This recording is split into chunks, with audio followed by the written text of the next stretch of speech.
మన భారతదేశంలో 2,68,000 గ్రామ పంచాయతీలు, 4,489 మున్సిపాలిటీలు ఉన్నాయి. మన ఆంధ్రప్రదేశ్ లో మొత్తం 13,324 గ్రామ పంచాయతీలు, 125 మున్సిపాలిటీలు ఉన్నాయి. మన తెలంగాణలో మొత్తం 12,777 గ్రామ పంచాయతీలు, 128 మున్సిపాలిటీలు ఉన్నాయి. అయితే మీలో చాలా మంది గ్రామ పంచాయతీ, మున్సిపాలిటీ పేర్లను వినే ఉంటారు. అయితే ఈ వీడియోలో గ్రామ పంచాయతీలు, మున్సిపాలిటీలు ఏం పని చేస్తాయి, వాటికి డబ్బులు ఎలా వస్తాయి, అలా వచ్చిన డబ్బులతో వాళ్ళు ఏం చేస్తారు, గ్రామ పంచాయతీలు, మున్సిపాలిటీల కోసం ఎలక్షన్స్ ఎందుకు నిర్వహిస్తారు, అలానే ఎంపీటీసీ, జెడ్పీటీసీ, మేజర్, సర్పంచ్ ఇలా వీరిని ఎవరు ఎన్నుకుంటారు, అసలు వీళ్ళు ఏం పని చేస్తారు, ఈ విషయాల గురించి తెలుసుకోవాలి అంటే ఈ వీడియోని ఎక్కడ స్కిప్ చేయకుండా పూర్తిగా చూడండి. అసలు మన ఇండియన్ పొలిటికల్ సిస్టమ్ ఎలా పనిచేస్తుందో చూద్దాం. ఇండియన్ పొలిటికల్ సిస్టమ్ లో 3 టైప్స్ ఆఫ్ గవర్నమెంట్స్ ఉంటాయి. అందులో మొదటిది సెంట్రల్ గవర్నమెంట్, రెండోది స్టేట్ గవర్నమెంట్, మూడోది లోకల్ బాడీస్. లోకల్ బాడీస్ అంటే గ్రామ పంచాయతీలు, మున్సిపాలిటీలని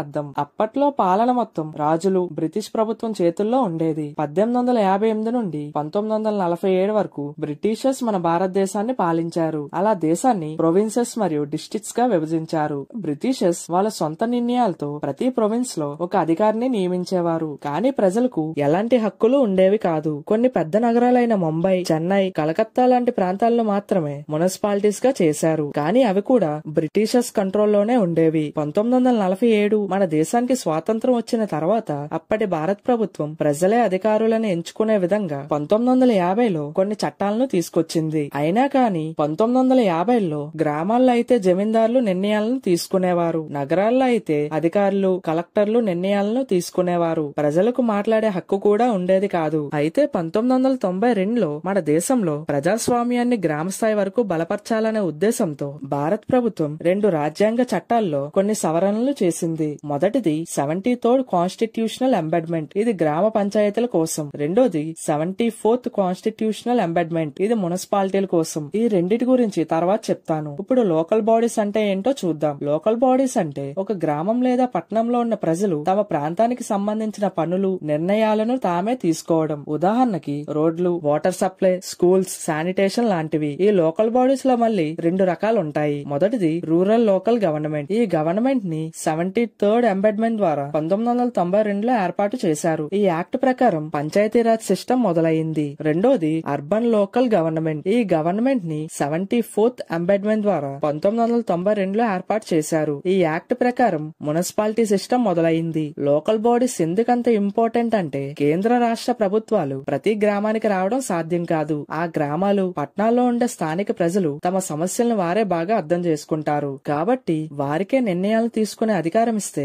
మన దేశం వేగంగా అభివృద్ధి చెందుతుంది అనే ఆలోచనతో లోకల్ బాడీస్ ని తీసుకొచ్చారు. ఇప్పుడు 73వ రాజ్యాంగ సవరణ చట్టం గురించి తెలుసుకుందాం. ఈ చట్టాన్ని పంచాయతీరాజ్ సిస్టమ్ అని కూడా అంటారు. ఈ చట్టాన్ని ముఖ్యంగా గ్రామాలను అభివృద్ధి చేయడానికి తీసుకొచ్చారు. ఈ పంచాయతీరాజ్ వ్యవస్థను జనాభా ఆధారంగా 3 రకాలుగా ఏర్పాటు చేశారు. అందులో మొదటిది గ్రామ పంచాయత్. సాధారణంగా 500 నుండి 5,000 వరకు జనాభా ఉన్న ప్రాంతాన్ని గ్రామం అని అంటారు. అలా గ్రామంలో ఉన్న ప్రజలందరూ కలిసి ఎలక్షన్స్ ద్వారా ఒక సర్పంచ్ ని ఎన్నుకుంటారు. అలా ఆ సర్పంచ్ ని పంచాయతీ అధ్యక్షుడు అని అంటారు. అలాగే ఒక గ్రామానికి డిప్యూటీ సర్పంచ్ కూడా ఉంటారు. ఒకవేళ సర్పంచ్ లేకపోతే ఆ గ్రామంలోని పనులను డిప్యూటీ సర్పంచే చూసుకుంటాడు. ఇప్పుడు ఒక సర్పంచ్ ఆ గ్రామానికి చేయవలసిన పనులేంటో తెలుసుకుందాం. రోడ్లు వేయించడం, తాగునీటి సౌకర్యాలు కల్పించడం, ఎలక్ట్రిసిటీ, స్ట్రీట్ లైట్స్ లాంటివి ఏర్పాటు చేయించడం, కొత్తగా స్కూల్స్, హెల్త్ కేర్ సెంటర్స్ లాంటివి నిర్మించడం, ప్రజల నుండి ప్రాపర్టీ ట్యాక్స్, వాటర్ ట్యాక్స్ లాంటివి వసూలు చేయడం, ఇవన్నీ ఒక సర్పంచ్ చేయవలసిన పనులు. అలాగే గ్రామంలోని పెద్ద వయసు గల ఓటర్లందరూ కలిసి గ్రామ సభను ఏర్పాటు చేస్తారు. అలా గ్రామ సభలో తమ గ్రామ అభివృద్ధి కోసం తీసుకోబోయే నిర్ణయాల గురించి చర్చించుకుంటారు. గ్రామాలలో ఉన్న ప్రతి ఒక్కరికి సమాన అవకాశాలు ఇవ్వడానికి కొన్ని సీట్లను రిజర్వ్ చేశారు. మొదటిది ఎస్సీ క్యాస్ట్ వాళ్ళ కోసం, రెండోది ఎస్టీ క్యాస్ట్ వాళ్ళ కోసం, మూడోది ఉమెన్స్ కోసం. ప్రతి గ్రామ పంచాయతీకి ఎన్నికైన సర్పంచ్ 5 సంవత్సరాల అధికారంలో ఉంటాడు. ఒకవేళ సర్పంచ్ పదవి రద్దయితే మళ్లీ 6 నెలల్లోపు కొత్తగా ఎన్నికలు జరుగుతాయి. రెండోది పంచాయత్ సమితి. పంచాయత్ సమితిని మండల్ స్థాయి సమితి అని కూడా అంటారు. 20,000 నుండి 10 లక్షల వరకు జనాభా ఉన్న ప్రాంతాన్ని మండలం అని అంటారు. అంటే ఒక మండలంలోనే చాలా గ్రామాలు ఉంటాయి. ప్రతి మండలాన్ని కొన్ని మండల్ పరిషత్ నియోజకవర్గాలుగా విభజిస్తారు. ప్రతి నియోజకవర్గం నుండి ఒక ఎంపీటీసీ సభ్యుణ్ణి ప్రజలు నేరుగా ఓట్లు వేసి ఎన్నుకుంటారు. ఎంపీటీసీ అంటే మండల్ పరిషత్ టెరిటోరియల్ కాన్స్టిట్యుయెన్సీ మెంబర్ అని అర్థం. ప్రతి ఎంపీటీసీ సభ్యుడు ఆ గ్రామంలోని పనులను చూసుకుంటాడు. ఉంటాడు. ఉదాహరణకి ఒక మండలంలో 20 గ్రామాలు ఉన్నాయి. అలా ప్రతి గ్రామానికి ఒకరు చొప్పున 20 మంది ఎంపీటీసీలుగా ఉంటారు. అలా ఈ 20 మంది ఎంపీటీసీలు కలిసి మండల్ పరిషత్ డెవలప్మెంట్ ఆఫీసర్ ని ఎన్నుకుంటారు. మండల్ పరిషత్ ఆఫీసర్ కింద ఎంపీటీసీలు పనిచేస్తారు. ఎంపీటీసీల కింద గ్రామ సర్పంచ్లు పనిచేస్తారు. మూడోది జిల్లా పరిషత్. 10 లక్షల నుండి కోటికి పైగా జనాభా ఉన్న ప్రాంతాన్ని జిల్లా అని అంటారు. ఒక జిల్లాలో చాలా మండలాలు ఉంటాయి. ప్రతి మండలాన్ని ఒక జడ్పీటీసీ నియోజకవర్గంగా విభజించారు. ప్రతి నియోజకవర్గం నుండి ఒక జడ్పీటీసీ సభ్యుడిని ప్రజలు ఓట్లు వేసి ఎన్నుకుంటారు. జడ్పీటీసీ అంటే జిల్లా పరిషత్ టెరిటోరియల్ కాన్స్టిట్యుయెన్సీ మెంబర్ అని అర్థం. ప్రతి జడ్పీటీసీ సభ్యుడు వాళ్ళ మండలంలోని పనులను చూసుకుంటాడు. ఉదాహరణకి ఒక జిల్లాలో 30 మండలాలు ఉన్నాయి. అలా ప్రతి మండలానికి ఒకరు చొప్పున 30 మంది జడ్పీటీసీలు ఉంటారు. అలా జడ్పీటీసీలు అందరూ కలిసి తమలో ఒకరిని చైర్పర్సన్ గా ఎన్నుకుంటారు. ఇప్పుడు క్లియర్ గా చెప్తాను వినండి. చైర్పర్సన్ కింద జడ్పీటీసీ పనిచేస్తాడు. జడ్పీటీసీ కింద మండల్ పరిషత్ డెవలప్మెంట్ ఆఫీసర్ పనిచేస్తాడు. ఆయన కింద ఎంపీటీసీ పనిచేస్తాడు. ఎంపీటీసీ కింద గ్రామ సర్పంచ్ పనిచేస్తాడు. ఇలా వీళ్ళందరూ తమ ప్రాంతాలని అభివృద్ధి చేయడానికి పనిచేస్తూనే ఉంటారు.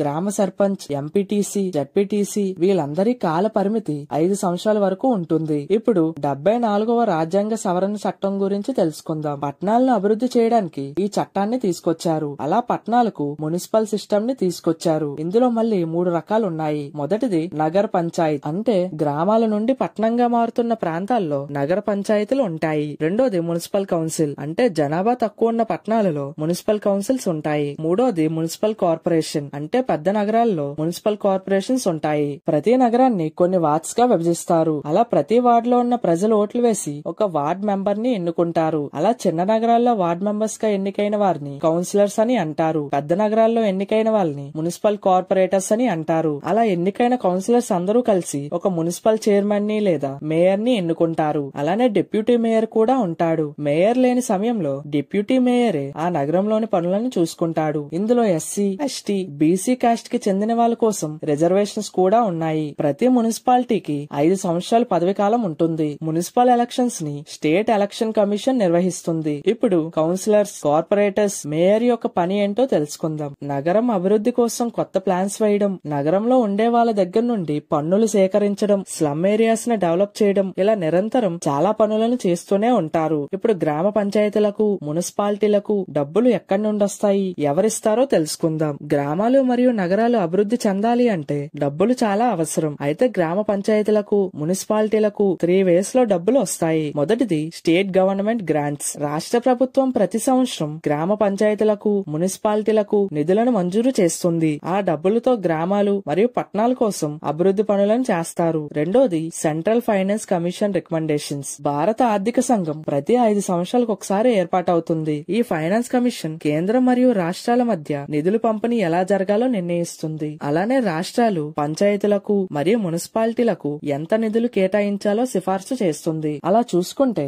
గ్రామాలు మరియు పట్టణాల అభివృద్ధి కోసం ఇండైరెక్ట్ గా కేంద్ర ప్రభుత్వమే డబ్బులు ఇస్తుంది. మూడోది own taxes and service charges. ప్రతి గ్రామ పంచాయతీలు, మున్సిపాలిటీలు తమ ప్రాంతంలో సొంతంగా కూడా డబ్బులను సంపాదిస్తారు. అది ఎలా అంటే ప్రాపర్టీ ట్యాక్స్, వాటర్ ట్యాక్స్ లాంటి వసూలు చేయడం ద్వారా డబ్బులను సంపాదిస్తారు. ఈ పంచాయతీలు, మున్సిపాలిటీల ద్వారా మన దేశంలో కొన్ని రాష్ట్రాలు చాలా బాగా అభివృద్ధి చెందాయి. అవేంటంటే కేరళ, కర్ణాటక, మహారాష్ట్ర. కేరళ స్టేట్ బడ్జెట్ లో సగ భాగాన్ని పంచాయతీలకు, మున్సిపాలిటీలకు కేటాయిస్తుంది. మన దేశంలో మొదటిగా కర్ణాటక రాష్ట్రంలోనే పంచాయతీరాజ్ సిస్టమ్ ని అమలు చేశారు. మహారాష్ట్రలోని ముంబై, పూణే, నాగ్పూర్ లాంటి నగరాలను మున్సిపాలిటీలుగా చేయడం వల్ల అవి వేగంగా అభివృద్ధి చెందాయి.